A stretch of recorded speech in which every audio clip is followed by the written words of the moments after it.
নমস্কার ত্রিপুরাবাসী, আপনারা দেখতে পাচ্ছেন এই মেশিনটিকে। এটি হচ্ছে লেজারট্রনিক্স, এটি হচ্ছে ডায়োড লেজার।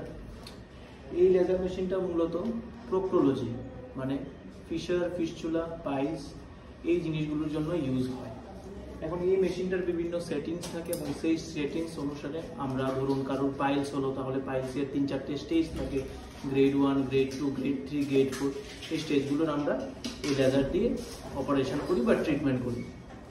তো লেজার ট্রিটমেন্টের কী উপকারিতা? প্রথম কথা হচ্ছে লেজার ট্রিটমেন্টে কোনো ব্যথা বেদনা খুবই কম হয় এবং লেজারে কাটা ছেঁড়া এই জিনিসগুলো হয় না, যেটা আমাদের ট্রেডিশনাল বা ওপেন সার্জারিতে এই জিনিসগুলো হয়। এটা হচ্ছে লেজার সার্জারির বেনিফিট। এবং এই লেজার মেশিনের দাম একটু কস্টলি, তাই অপারেশনটা একটু কস্টলি হবে, কিছুটা ফারাক পড়বে যেটা ট্রেডিশনাল মেথড থেকে। বাট পেশেন্টের আউটকাম এবং পেশেন্টের ব্যথা বেদনা এবং অপারেশনের পর সঙ্গে সঙ্গে বা একদিন পরে বা 12 ঘন্টা পরে ছুটি হয়ে যাওয়া, এই জিনিসগুলো খুব ভালো হয়। তো ফিশার আর পাইলস কি এক জিনিস? একদমই না। অনেকেরই ভুল ধারণা থাকে যে পাইলস আর ফিশার এই জিনিসগুলো এক, বা মলের সাথে রক্ত বেরোলেই পাইলস, এরকম নয়। ফিশারের কারণেও রক্ত বেরোতে পারে। ফিশার হচ্ছে আমাদের পায়খানার রাস্তায় যে স্পিনটার থাকে, এটি যদি খুব শক্ত হয়ে যায় বা টাইট হয়ে যায়, যখন কনস্টিপেশন হয় বা পায়খানা শক্ত হয়, তখন ওই স্পিনটারগুলোর জন্য আমাদের পায়খানার রাস্তায় কাটা পড়ে এবং সেখান থেকে রক্ত বের হয় এবং খুব ব্যথা হয়।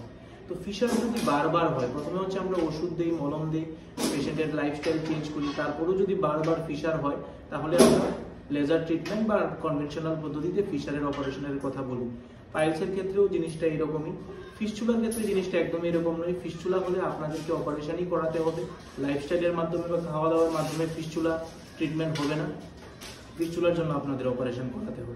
তাই লেজার মেশিন ত্রিপুরাতে এখন অ্যাভেলেবেল এবং কম কস্টেই অ্যাভেলেবেল। আপনারা এর সুবিধা নিতে পারেন। ধন্যবাদ।